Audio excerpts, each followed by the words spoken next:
वंदे मातरम। आप सभी का नेटवर्क 10 के खास कार्यक्रम चर्चा खास में स्वागत है। मैं हूं संजय गिरी गोस्वामी। जम्मू कश्मीर पर सियासी संघर्ष तेज हो गया। एक तरफ नेशनल कॉन्फ्रेंस और कांग्रेस ने सियासी रण जीतने के लिए आपस में गठबंधन किया, वहीं पलक झपकते ही केंद्रीय मंत्री अमित शाह ने इस पर कांग्रेस को लेकर 10 सवाल दाग दिए।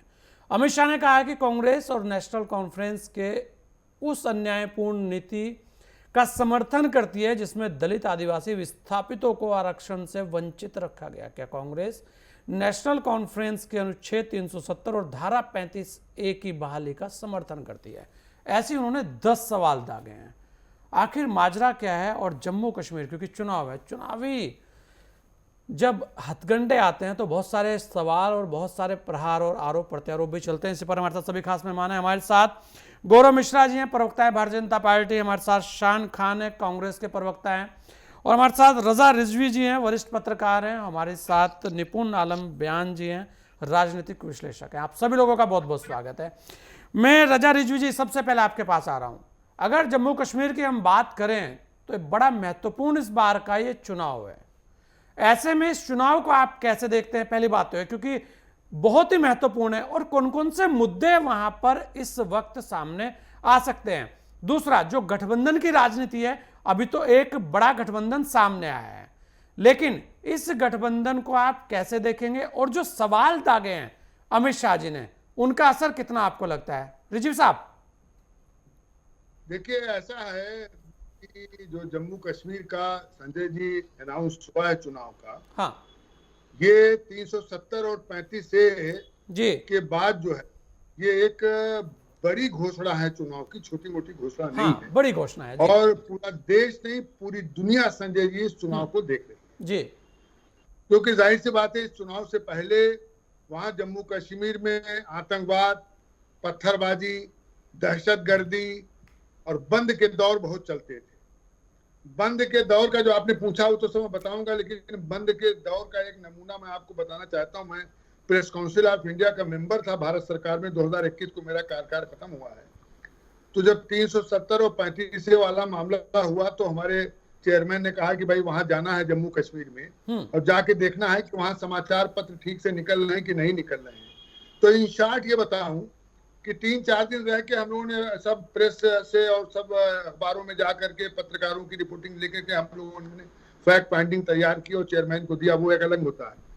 लेकिन लास्ट दिन जब मैं सर्किट हाउस से निकला तो जाहिर सी बात है हमारे पास सिक्योरिटी थी, क्योंकि मैं प्रेस काउंसिल ऑफ इंडिया का मेंबर था। भारत सरकार से चिट्ठी गई थी, आगे सिक्योरिटी पीछे सिक्योरिटी। तो जो मेरा गाड़ी चला रहा था ड्राइवर, वो भी पुलिस का ही था। मैंने कहा, भैया तुम हमें एयरपोर्ट की तरफ ले जा रहे हो, आज ही जो है ये श्रीनगर में इतना जो है सन्नाटा क्यों है? इतना सन्नाटा क्यों सड़कों पे है? तो पहले तो वो कसमसाया, फिर मैंने कहा नहीं बताओ भाई, मैं जानना चाहता हूँ, मैं प्रेस काउंसिल में हूँ। कहने लगे पाकिस्तान ने कॉल कर दिया है, जम्मू कश्मीर बंद। अरे हमने कहा भाई हमारे मुल्क का जम्मू कश्मीर है, पाकिस्तान कॉल करेगा तो यहाँ जम्मू कश्मीर और श्रीनगर बंद हो जाएगा। बहरहाल मैं एयरपोर्ट पे गया, जाहिर सी बात है एयरपोर्ट पे पहले से इंफॉर्मेशन थी, हम लोगों को अंदर लिया गया, मैं चला आया।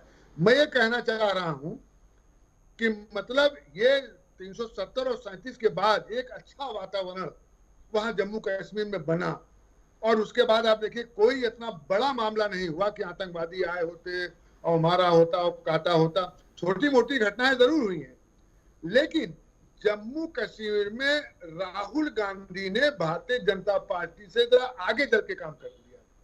ये भारतीय जनता पार्टी को 2-3 दिन पहले जो है अपनी गणित को वहां रचना चाहिए। अब जब राहुल जा करके वहां नेशनल कॉन्फ्रेंस से बात करके और वो सीटों की बात, और फिर आज यहाँ दिल्ली में आकर के जो है वो सीटों की बात और ये करना, उसके बाद 10 सवाल पूछना राहुल गांधी से। इतने बड़े लीडर, भाई अमित शाह छोटे मोटे लीडर नहीं है, देश के बहुत माने जाने गृह मंत्री हैं, सहकारिता मंत्री हैं, माने जाने मंत्री हैं। अब वो 10 सवाल पूछना बिल्कुल जस्ट लाइक राम जेठमलानी वाला हो गया कि 10 सवाल पूछेंगे। अरे भाई 10 सवाल आप पूछ रहे हैं ठीक है, लेकिन वहां जो बहाली है वो भारतीय जनता पार्टी ने बहाली की है। और बहाली अगर की, अगर वो अलग झंडे की बात कर रहे हैं, आतंकवाद अलगाव की बात कर रहे हैं, तो मेरा मानना यह है कि जब घोषणा पत्र जारी होगा कांग्रेस का और नेशनल कॉन्फ्रेंस का तब पता चलेगा कि वो क्या करना चाहते हैं और क्या उनका उद्देश्य। तो कौन कौन से मुद्दे वो लेके आएंगे और एजेंडे में उनका क्या एक जो मुख्य एजेंडा है वो क्या रहता है, मतलब आप ये कह रही बाकी 35 और 370 पर क्या नेशनल कॉन्फ्रेंस पीछे हटेगी? रजा रिजवी जी, ये भी तो एक बड़ा सवाल रहेगा वहां पर, क्योंकि घाटी की राजनीति की बात है। हाँ, ये बड़ा सवाल है। और जम्मू कश्मीर में जब ये हुआ था 370-35 से, और वहां जम्मू कश्मीर के निवासियों से पूछिए ठीक से और हिला के पूछिए, तो वो इसके बहुत फेवर में नहीं रहते थे। अगर ठीक से पूछे हिला हिला के फेवर में नहीं रहते थे, क्योंकि वो जी रहे थे जिस तरीके से। भाई अब जिसको किसी को आदत हो गई कि सुबह जो है वो उसको काफी पीना है, तो जाहिर सी बात है काफी पीना है, या किसी को जो है काली चाय पीना है या बेटी पीना है, तो एक उसकी आदत बन गई थी।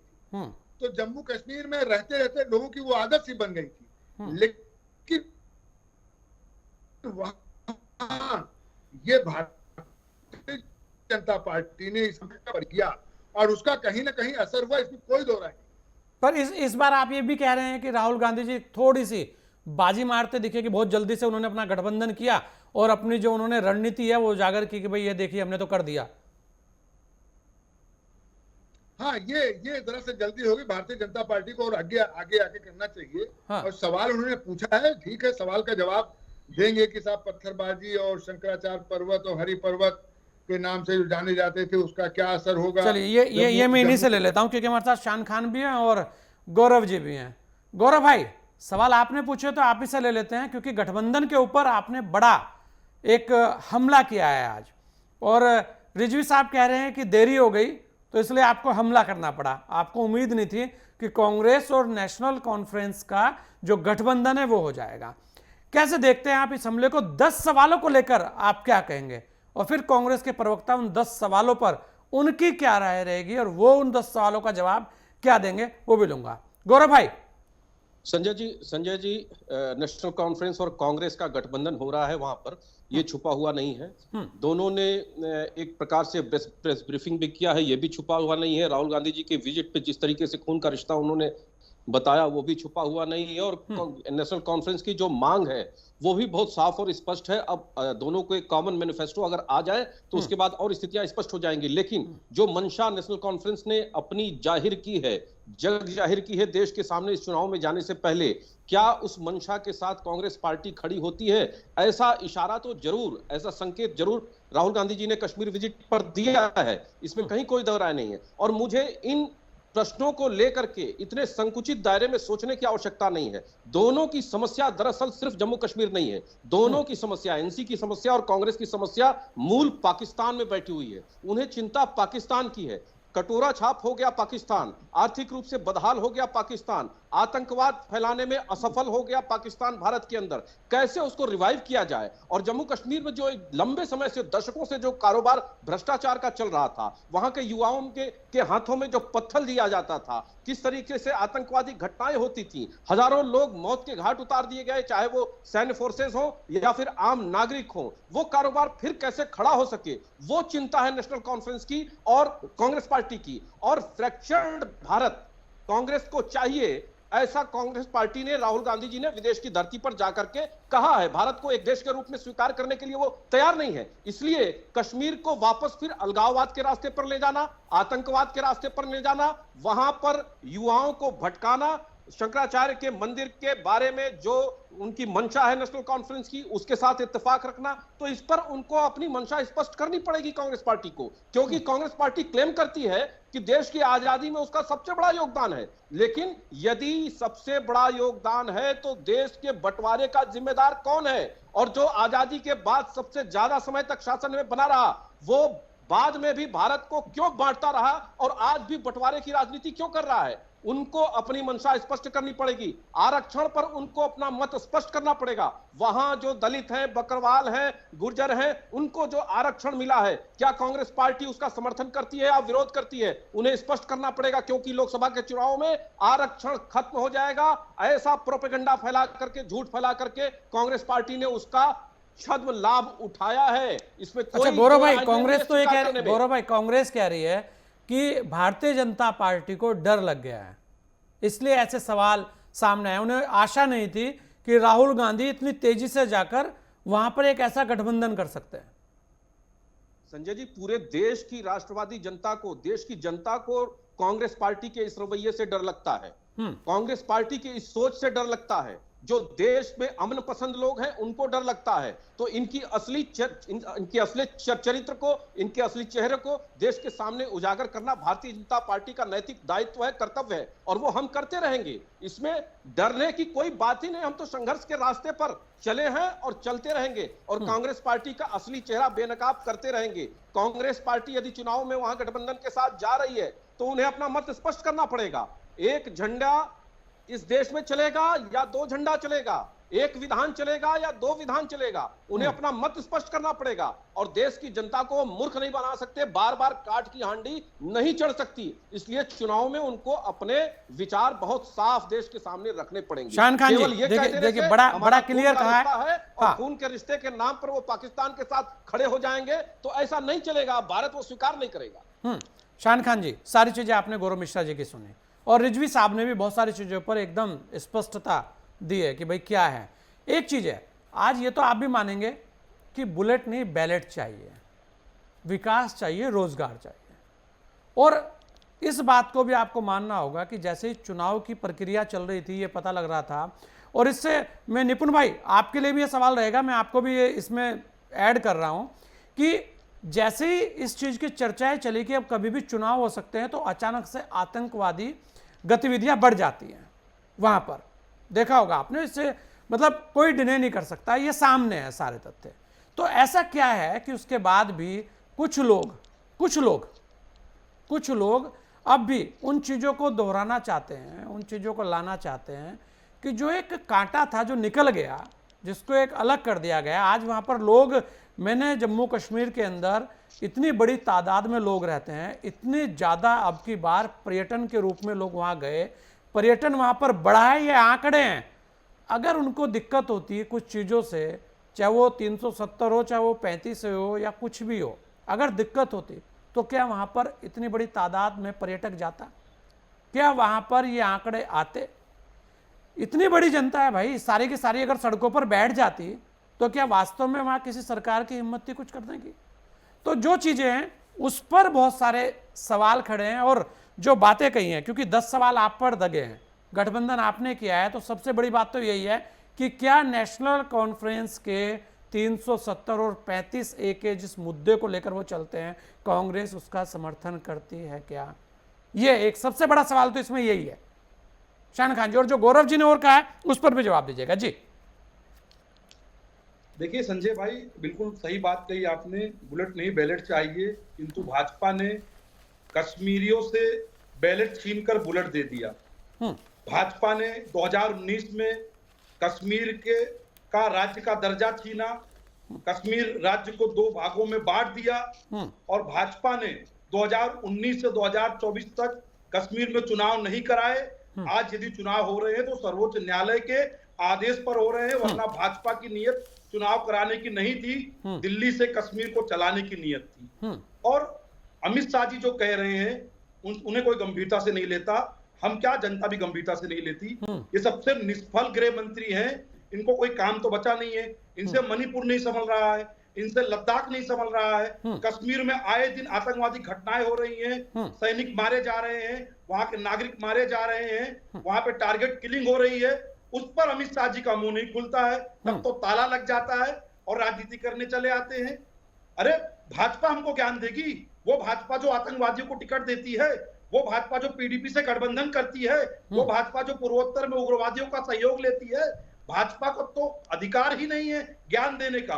भाजपा ने केवल कश्मीर के नाम पर कश्मीर का दुरुपयोग किया, पूरे देश में कश्मीर का नाम ले लेकर जो वोट बटोरने का काम किया। जो अनुच्छेद 370 और 35A के घोषित लक्ष्य थे, शांति बहाली हो जाएगी, क्या कश्मीर में शांति बहाली हो गई? इन्होंने कहा था हम रोजगार लाएंगे, क्या कश्मीर में रोजगार आ गया, उद्योग आ गया? कश्मीर में 2019 से लेकर 2024 तक ये लोग चुनाव नहीं करा पाए। यदि शांति बहाली हो गई थी तो चुनाव 5 वर्ष क्यों नहीं कराए गए? वहां के लोगों से मताधिकार क्यों छीना गया? उस पर भाजपा उत्तर दे। वरना अमित शाह जी तो आए दिन कुछ ना कुछ बोलते रहते हैं।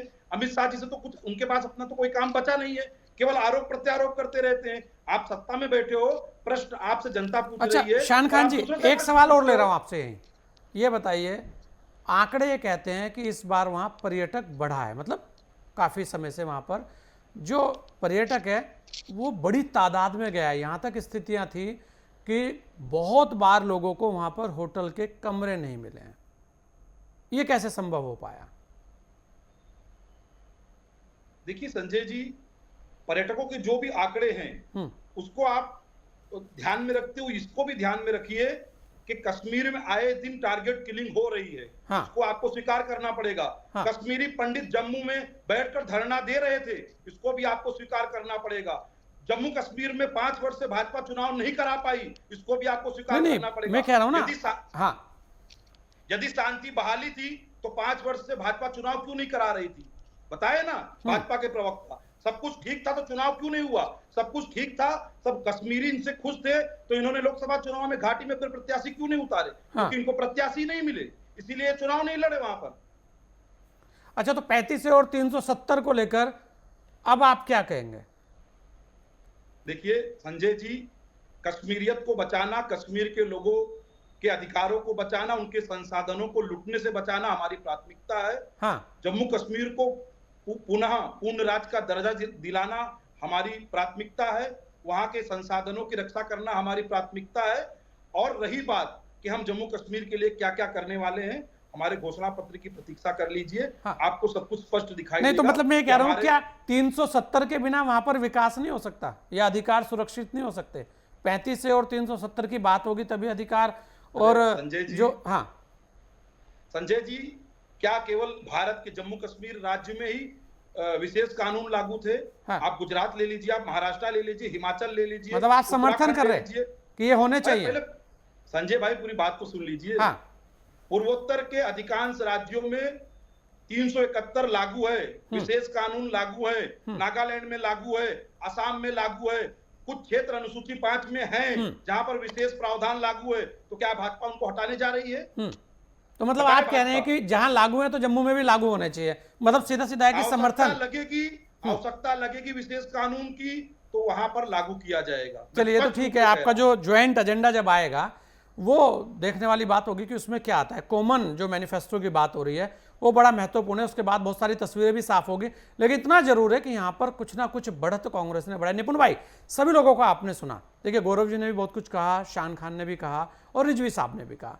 यहाँ बहुत सारे सवाल हैं। एक तो चुनाव पर नजर इस बार जो है ना वो वास्तव में पूरे विश्व की है। हर कोई देखना चाहता है कि आखिर जम्मू कश्मीर में होगा क्या। दूसरी बात जो शान खान जी ने कहा कि बहुत सारी जगह ऐसे कानून हैं, तो ऐसे कानून, तो सीधी सीधी बात यह है कि उस बात को कहने से हर कोई डरता है कि 35 से और 370 होना चाहिए या नहीं होना चाहिए। सबसे महत्वपूर्ण बात निपुण भाई यही है वहां। बाकी तो और सारी बातें तो फिर दोयम दर्जे वाली बात है कि यार एक बात है तो उसके साथ 2 और जोड़ दे जाएं, लेकिन मुद्दा यही है यहाँ कि इस बार के चुनाव को आप जो गठबंधन हुआ है उसे कैसे देखेंगे, और जो वर्तमान की स्थितियां हैं और जो अमित शाह जी के 10 सवाल हैं, वास्तव में बड़े ज्वलंत वो 10 सवाल हैं जिन्हें लेकर आज चर्चा भी खूब है। देखिए संजय जी, बड़ा अच्छा प्रश्न आपका है, सब प्रश्न को उत्तर दूंगा। देखिए अभी जब कांग्रेस के प्रवक्ता शान जी बोल रहे थे, इन्होंने 2-3 मिस्टेक की। इन्होंने कहा कि सुप्रीम कोर्ट के आदेश से वहां पर इलेक्शन हुआ है, तो सुप्रीम कोर्ट ने कहा है कि 370 जो हुआ है वो संवैधानिक तरीके से समाप्त हुआ है, इसकी दोबारा से बहाली नहीं हो जाती। तो शान जी तय कर ले कि सुप्रीम कोर्ट के कौन सी बात को मानना है, सुविधा अनुसार सुप्रीम कोर्ट की बात को ना माने। फिर इन्होंने जिक्र किया अनुसूची 5 का, अनुसूची 6 का और आर्टिकल 371 का, 371 का। जो 371 का जिक्र किया वो हमारा जो ट्राइब्स एरिया है, यानी कि अनुसूचित जनजाति क्षेत्र जो है उसके लिए लागू होता है। अनुसूची 6 लागू होती है असम, त्रिपुरा, मेघालय, मिजोरम में, और अनुसूची 5 लागू होती है भारत के जितने भी आपका अनुसूचित जनजाति क्षेत्र हैं वहां पर। कश्मीर का जो 370 है, क्या वो अनुसूचित जनजाति वजह से मिला हो 370? नहीं, ये मिला था राजनीतिक कारणों से, और राजनीतिक कारण और सांस्कृतिक और जो आपका जनजातीय कारण है वो बिल्कुल डिफरेंट होते हैं। खिचड़ी मत पकाए कांग्रेस, में कहूंगा खिचड़ी पकाने की आवश्यकता नहीं है। 370 क्यों दी गई थी? गुजरात में 370 खान साहब, या नहीं? खान साहब जब आप बोल नहीं, रहे थे गुजरात में तो मैं चुप बैठ के सुन रहा बताइए ना था। मुझे आप। देखिए नहीं, ये जो गुजरात- अच्छा, कांग्रेस शान भाई एक बार लोकतंत्र की सुन ले, बात फिर करती जवाब है, लूंगा। कांग्रेस जो है निपुण ना, भाई बोलिए। लोकतंत्र की बात करती ऐसे है, नहीं चलेगा। लोकतंत्र ये जब बचने नहीं देती झूठ है। परपंच ये करेंगे नहीं बोलने के चलेगा। अधिकार को झूठ लोकतंत्र और की परपंच पहली शर्त करेंगे होती है तो नहीं संजय भाई, चलेगा। वो होती है बोलने का अधिकार। नहीं, कभी कभी आप पैनिक बटन दबा देते हो निपुण भाई। जहाँ इनके अलग बोल दो, ये संविधान की बात करते हैं, संविधान की बात मानेंगे नहीं। शान खान जी अगर ऐसे करेंगे तो गौरव भाई और मुस्कुराएंगे कि देखिए जवाब सुनना नहीं चाहते थे। कांग्रेस की सबसे बड़ी विडंबना है कि ये संविधान रक्षा की बात करते हैं और संविधान का पहला अधिकार बोलने का अधिकार, मुझे बोलने नहीं देंगे। इनके जरा सा इनके अगेंस्ट बोल दीजिए, जो इनकी गलत बात को बोल दीजिए, ये बंद कर देते हैं बोलना। ये है लोकतंत्र की हत्यारी पार्टी, इन्होंने 1975 में इमरजेंसी लगाई। अब ये 371 में जो बात कर रहे हैं, क्या सुप्रीम कोर्ट की बात को मानोगे या नहीं मानोगे? संविधान को मानोगे या नहीं मानोगे? संविधान की हत्यारी पार्टी। संजय जी इनको चुप कराइए पहले। हाँ, बोलिए निपुण भाई, बोलिए। शान भाई जरा सुन लीजिए। हाँ निपुण जी चुप हो जाइए, थोड़ा चुप हो जाइए, सुन लीजिए। सुनने में कोई बुराई नहीं। के बारे में बताइए, आप गुजरात के बारे में नहीं, गुजरात का सवाल करूंगा, गुजरात पे भी पूछूंगा। शान भाई एक बार जरा जम्मू पे पूछ लो जी। अच्छा निपुण भाई, जो 10 सवाल अमित शाह जी ने आज बोले हैं, जो एक, हाँ मैं उसी बता रहा हूं। जब हम डाटा की बात करते हैं, आप पिछले 2019 से पहले 5 अगस्त 2019 से पहले आप पिछले 5 साल का डाटा उठा लीजिए। 5 साल का जब हम डाटा उठाते हैं तो 765 आपके टेररिस्ट एक्टिविटीज हुई थी।